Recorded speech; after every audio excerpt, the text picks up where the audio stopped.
Good morning to all of you. Today, now we will be starting chapter of class 6, chapter 9, ratio and proportion and symmetry. Okay, first topic we have discussed about the ratio. अपना सबसे पहला topic है ratio. So in previous chapter we will study about the fraction. तो fraction यानी कहने का मतलब जो रेशियो है, ratio is the equivalent as a fraction. How?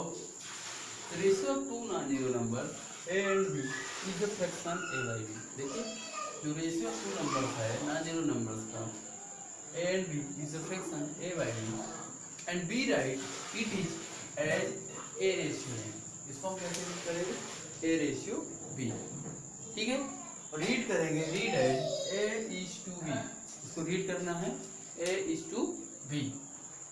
In the ratio a ratio b is called a is the first term or antecedent.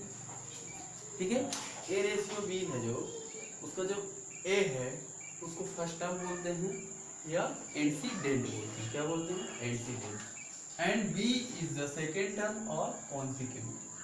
तो कहने b जो होता है वो दूसरा टर्म है, सेकेंड टर्म है, और सेकेंड टर्म को क्या बोलते हैं? कॉन्सिक्वेंट. तो यहाँ पर आपको क्लियर रहना है कि first term of ratio is called antecedent, second term of ratio is called consequent. Ratio को आप ऐसे लिखेंगे ए रेशियो बी में रीड करना है तो ए इज टू बी. कैसे रीड करेंगे? A is to B. जैसे लिखा हुआ है 5:3, इसको रीड करेंगे 5 इज टू बी. ठीक है, इसको आपको ऐसे रीड करना है. क्लियर? चलिए अब an important result.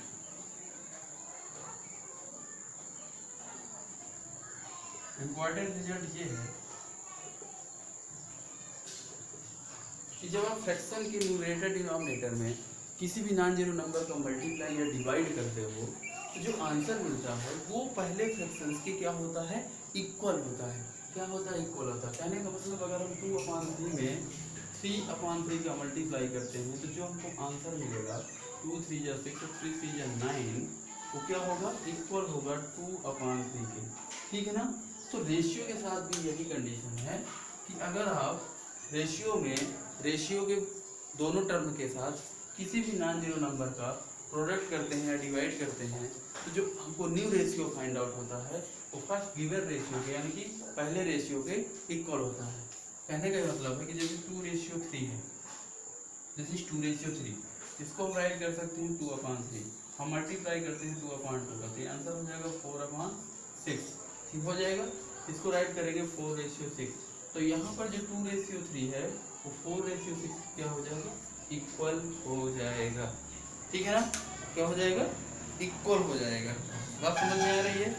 तो ये जो इक्वल रेशियो है, ठीक है ना, तो किसी भी नॉन जीरो नंबर से जब हम गिवन रेशियो मल्टीप्लाई करेंगे तो जो हमको रेशियो फाइंड आउट होगा वो गिवन रेशियो की क्या हो जाएगा? इक्वल रहेगा. डिवाइड करेंगे तो भी वही कंडीशन है. मान लीजिए 6:12 है. अब हम डिवाइड करते हैं इसको 6/12 डिवाइड 2/2 करते हैं.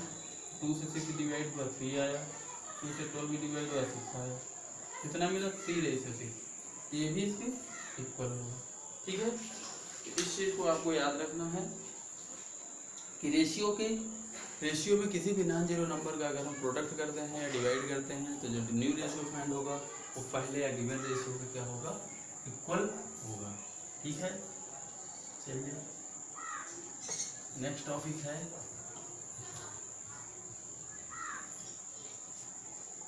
Equivalent ratio. क्या है इक्विवेलेंट रेशियो? जो भी चीज़ें आपको नोट करना है नोटबुक में को नोट कर लीजिए. डेफिनेशन है, इम्पोर्टेंट रिजल्ट है.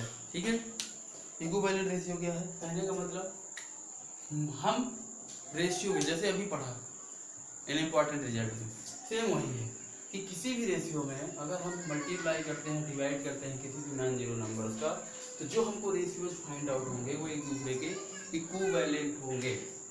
फॉर एग्जांपल 2:3 हम मल्टीप्लाई करते हैं 2:3 में मल्टीप्लाई 2 का करेंगे तो क्या हो जाएगा? 2 2 जा 4 रेशियो 2 3 जा 6 हो गया. चलिए अब 2:3 में मल्टीप्लाई करिए, ठीक है। तो जो आंसर मिलेगा 3 2 जा 6, 3 3 जा 9।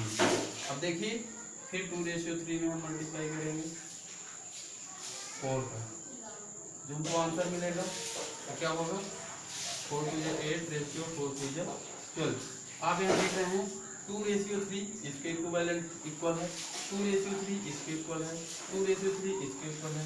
ये सारे रेशियोज किसके इक्वल हो जाएंगे 2:3 के। हम लिख सकते हैं so 2:3 is equal to 4:6 is equal to 6:9 is equal to 8:12। ये सारे क्या कहलाएंगे, these are called equivalent ratio. ये सब क्या कहलाएंगे, इक्विवेलेंट रेशियो, ठीक है ना। इक्विवेलेंट रेशियो के लिए क्या करना है, आपको नॉन जीरो नेचुरल नंबर्स का उसमें मल्टीप्लाई करते जाना है, जो रेशियोज मिलते जाएंगे these are called equivalent ratio, ठीक। Ratio in the simplest form, जैसे मान लीजिए कोई रेशियो दिया गया है, उसको आपको सिंपलेस्ट फॉर्म में चेंज करना है। तो जैसे आप फ्रैक्शन में करते थे, फ्रैक्शन को सिंपलेस्ट फॉर्म में तो क्या करते थे, फ्रैक्शन के न्यूमरेटर डिनोमिनेटर के एचसीएफ निकालते थे, उसको डिवाइड कर देते थे गिवन फ्रैक्शन से, जो आंसर मिलता था दैट इज सिंपलेस्ट फॉर्म, ठीक है ना। तो simplest form of A ratio, जैसे मान लीजिए एक रेशियो है 12:16 है, ठीक है। ये कहने का मतलब ए रेशियो बी है, ठीक है। तो A ratio B is called simplest form when we have find out HCF of A B, यानी ए और बी के एचसीएफ निकालेंगे और डिवाइड कर देंगे। या ऐसे कह सकते हैं कि अगर HCF of A B is 1, कहने का मतलब HCF of A B is 1, HCF of A comma B is 1,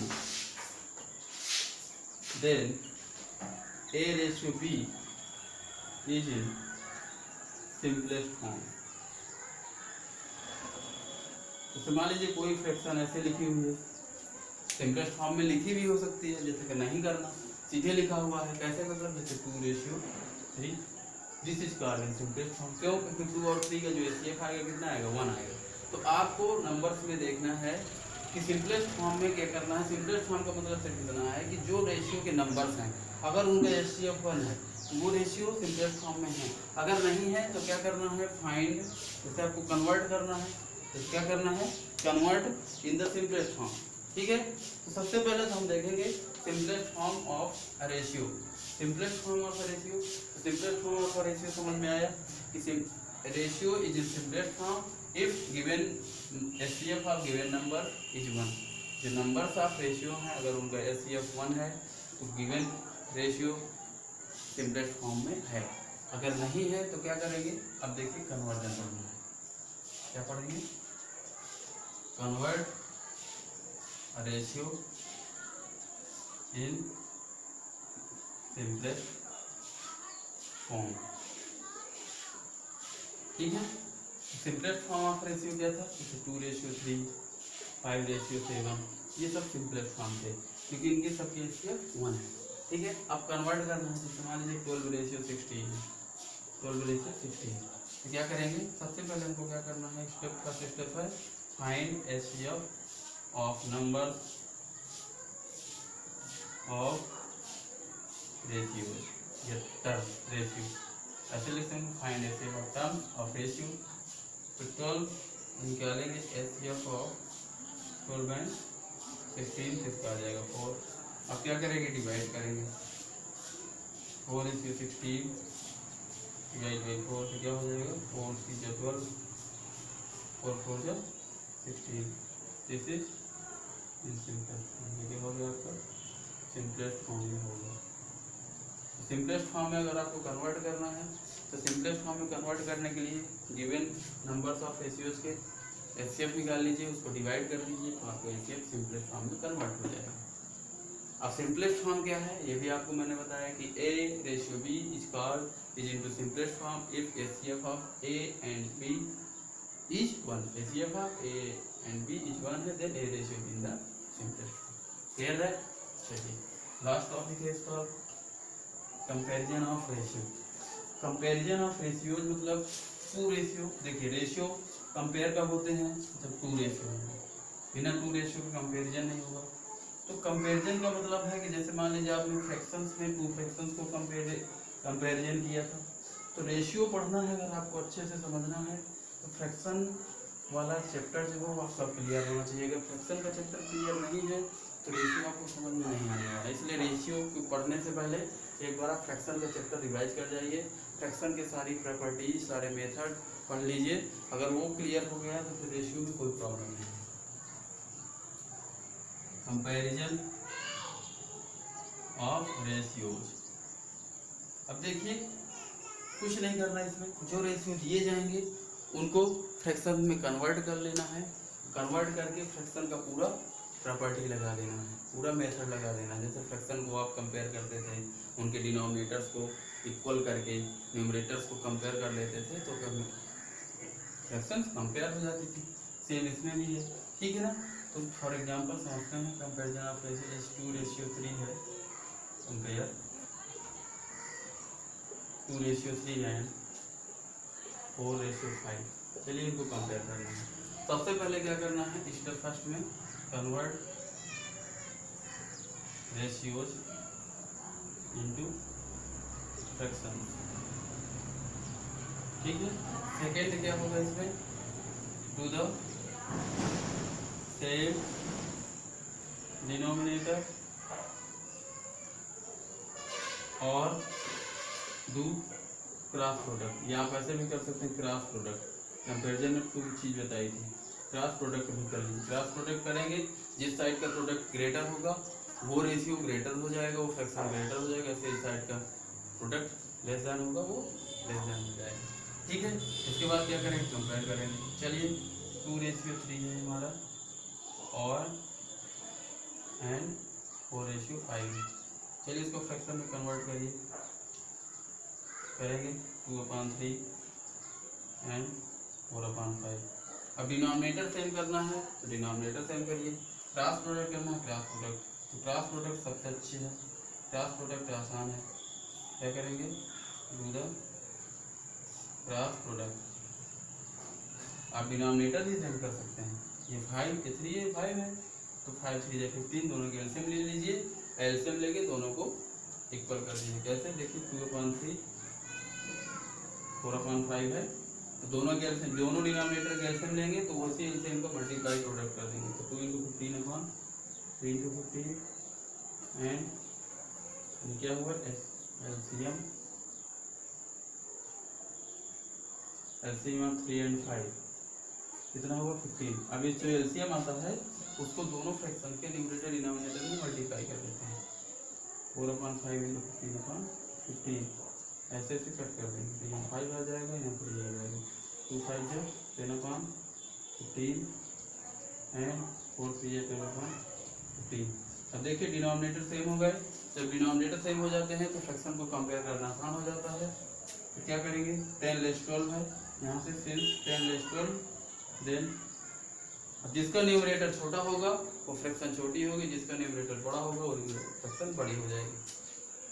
10/15 इसलिए 12/15। अब इनकी एक्चुअल रेशियो लिख देंगे, 2:3 लेस देन 4:5। चलिए इस मेथड से करते हैं, क्रॉस प्रोडक्ट मेथड से। 2 5 10 एंड 3 4 12।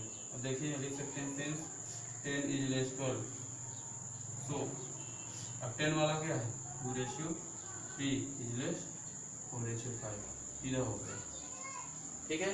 तो कंपैरिजन 2 मेथड से कर सकते हैं, बाई एलसीएम मेथड और दूसरा है बाई क्रॉस प्रोडक्ट मेथड। तो दोनों से आपको अच्छे से करना है, ठीक है। समझ लीजिएगा, आपकी बुक में है, जो भी प्रॉब्लम है तो बताइएगा। नेक्स्ट टाइम इसके एक्सरसाइज डिस्कस करेंगे। तो ये सारी चीज़ें आप नोटबुक में जो भी नोट करना है नोट कर लीजिए, जो भी रफ कॉपी में करना है कर लीजिए। Okay, bye bye everybody.